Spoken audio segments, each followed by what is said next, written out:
हरी जय माता दी। प्रिय भक्तों, आप सभी का हमारे इस पवित्र और आध्यात्मिक चैनल में हार्दिक स्वागत है।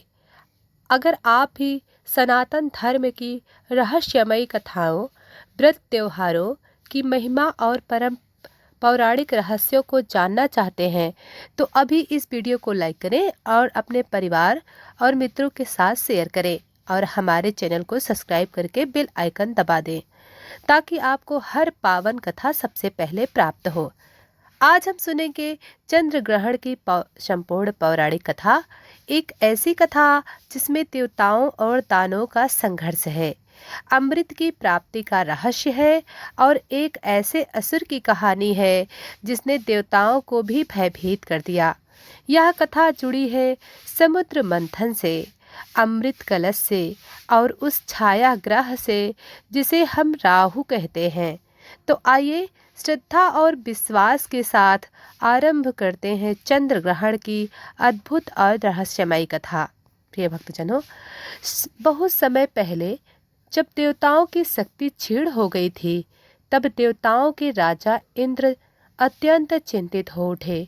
असुरों का प्रभाव बढ़ता जा रहा था और स्वर्ग पर उनका अधिकार हो गया था।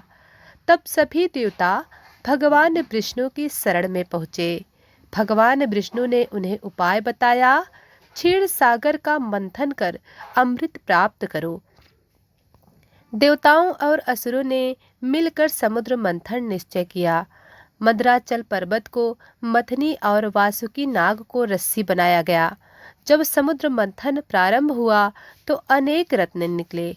कामधेनु, एरावत, लक्ष्मी जी, परिजात, चंद्रमा। हाँ, यही वह क्षण था जब चंद्रमा प्रकट हुए। भगवान शिव ने चंद्रमा को अपने मस्तक पर धारण किया और वे कहलाए शिव चंद्रशेखर। प्रिय भक्तजनों, नंबर 2, चंद्रमा का अमृत से संबंध। समुद्र मंथन के अंत में अमृत कलश निकला। असुरों ने अमृत पर अधिकार कर लिया। तब भगवान विष्णु ने मोहिनी रूप धारण किया। मोहिनी रूप में भगवान विष्णु इतने मोहक थे कि असुर मोहित हो गए। मोहिनी ने अमृत वितरण का कार्य संभाला और देवताओं को अमृत देने लगी। उसी समय एक असुर स्वर्भानु देवताओं का रूप धारण कर चुपके से अमृत पान करके बैठ गया। जब वह अमृत पी ही रहा था, सभी सूर्य और चंद्रमा ने उसे पहचान लिया। सूर्य और चंद्रदेव ने तुरंत मोहिनी रूपी भगवान विष्णु को संकेत दिया। भगवान विष्णु ने तुरंत सुदर्शन चक्र से उनका सिर धड़ से अलग कर दिया, परंतु अमृत की बूंद उसके कंठ से नीचे उतर चुकी थी, इसलिए वह अमर हो गया। उसका सिर कहलाया राहु, उसका धड़ कहलाया केतु। प्रिय भक्तजनों, स्वर्भानु राहु को क्रोध आ गया। उसे लगा कि सूर्य और चंद्रमा ने ही उसका भेद खोला था। तब से राहु सूर्य और चंद्रमा से शत्रुता करने लगा। जब भी अवसर मिलता है, राहु सूर्य या चंद्रमा को निगलने का प्रयास करता है।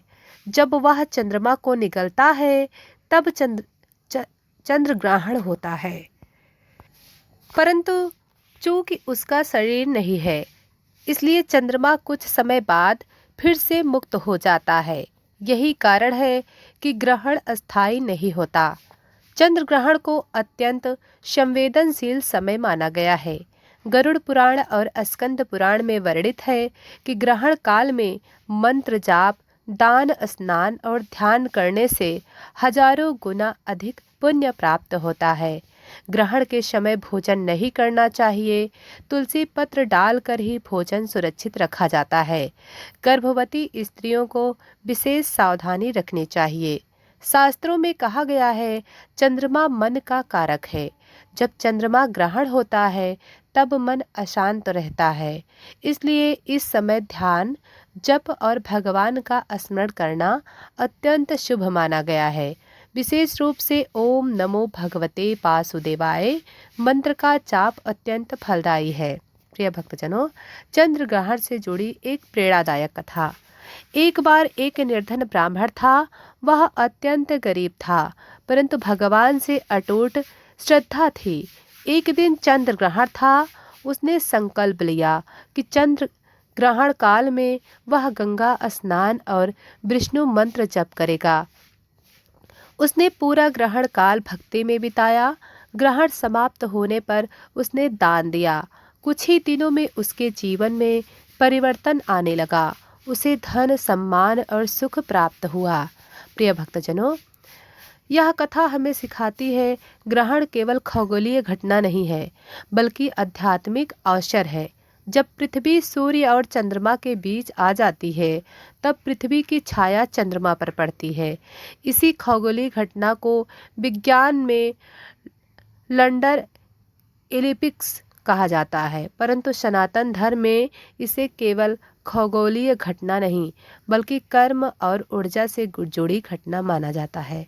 प्रिय भक्तजनों, ग्रहण काल में क्या करें? मंत्र जाप करें, गंगा स्नान करें, दान करें, भगवान विष्णु और शिव का स्मरण करें, हनुमान चालीसा का पाठ करें। अब क्या नहीं करना चाहिए? भोजन नहीं करना चाहिए, नकारात्मक विचार नहीं लाना चाहिए, झगड़ा अपशब्द नहीं करना चाहिए। प्रिय भक्तजनों, चंद्र ग्रहण हमें सिखाता है जीवन में अंधकार अस्थायी नहीं होता। कुछ समय के लिए छाया पड़ सकती है, पर प्रकाश फिर लौटता है। जैसे चंद्रमा राहु की छाया से मुक्त हो जाता है, वैसे ही मनुष्य भी अपने कर्म और भक्ति से अंधकार से मुक्त हो सकता है। प्रिय भक्तजनों, यह थी चंद्र ग्रहण की संपूर्ण पौराणिक कथा। अब आइए श्रवण करते हैं चंद्र ग्रहण से जुड़ी एक और कथा। बहुत समय पहले प्राचीन आर्यावर्त में एक धर्मनिष्ठ राजा राज्य करता था। उसका नाम था राजा सोमकेतु। वह भगवान विष्णु का अनन्य भक्त था। उसकी एकमात्र पुत्री थी, राजकुमारी चंद्रप्रभा। उसका जन्म पूर्णिमा की रात में हुआ था, इसलिए उनका नाम चंद्रप्रभा रखा गया। राजकुमारी अत्यंत सुंदर और गुणवान थी। वह प्रतिदिन भगवान शिव और चंद्रदेव की पूजा करती थी। एक वर्ष राज्य में लगातार दुर्भाग्य आने लगा। फसलें नष्ट हो गईं, जनता बीमार पड़ने लगी। राज्य के ज्योतिषाचार्य ने गणना की और कहा, महाराज, आने वाला चंद्र ग्रहण अत्यंत प्रबल है। यदि उचित उपाय न किया गया तो राज्य पर और संकट आ सकता है। राजा चिंतित हो गए। तभी राजकुमारी बोली, पिताश्री, ग्रहण का समय भय का नहीं, भक्ति का होता है। यदि पूरे राज्य में मंत्र जाप और दान किया जाए तो संकट टल सकता है। चंद्रग्रहण की रात आई। आकाश में पूर्णिमा का चंद्रमा धीरे धीरे काला पड़ने लगा। लोग भयभीत थे, पर राजकुमारी ने पूरे राज्य में घोषणा करवाई, कोई भयभीत ना हो, सब लोग घरों में दीप जलाएं और भगवान का नाम जपें। स्वयं राजकुमारी ने नदी तट पर बैठकर ओम सोमाय नमः मंत्र का जाप आरंभ किया। उसने निर्धनों को वस्त्र और अन्न दान किया। जैसे जैसे ग्रहण समाप्त होने लगा, आकाश में अद्भुत परिवर्तन फैल गया। कहा जाता है कि उसी क्षण चंद्रदेव ने आकाश से आशीर्वाद दिया, हे राजकुमारी, तुम्हारी भक्ति और निस्वार्थ भावना से मैं अत्यंत प्रसन्न हूँ। तुम्हारे राज्य से यह संकट समाप्त होगा।